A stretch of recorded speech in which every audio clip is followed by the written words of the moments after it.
கர்த்தராகிய இயேசு கிறிஸ்துவின் நாமத்தினால் உங்களை வாழ்த்தி வரவேற்கிறேன்.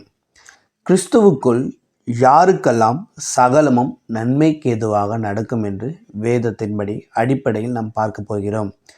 ரோமர் 8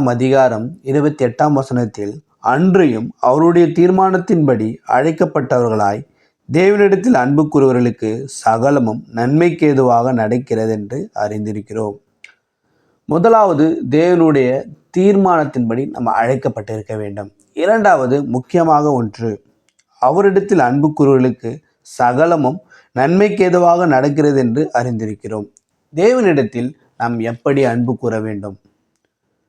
நாம் ஜெபிப்பது, இடைவிடாமல் ஜெபிப்பது, பாடல் பாடுவது, இவைகளெல்லாம் தேவனிடத்தில் அன்பு கூறுவது அல்ல.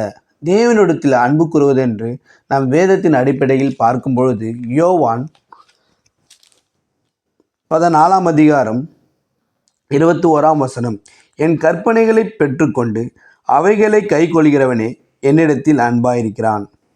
அப்பொழுது நம்முடைய தேவனுடைய கற்பனையை நம்ம கை கொண்டு அதன்படி நடக்கும் பொழுதுதான் நம் தேவனிடத்தில் அன்பு வைத்திருக்கிறோம் என்று ஒரு வெளிப்படுகிறது. நாம் 15 நான் வாசிக்கும் பொழுது, நான் என் பிதாவின் கற்பனைகளை கை கொண்டு அவருடைய அன்பிலே நிலைத்திருக்கிறது போல. இயேசுவே பிதாவினுடைய கற்பனைகளை கை கொண்டதனால்தான் அவருடைய அன்பிலே நிலைத்திருந்தார். அப்படியாக நாம் வேதத்தின் கற்பனைகளை கை கொண்டு அதன்படி செய்யும் பொழுதுதான் நம் தேவனோடு அன்போடு நாம் நிலைத்திருக்க முடியும். அப்பொழுதுதான் கிறிஸ்துவான நமக்கு சகலமும் நன்மைக்கு ஏதுவாக நடக்கும் என்று வேதம் சொல்கிறது. பிரியமானவர்களே, இன்று நாம்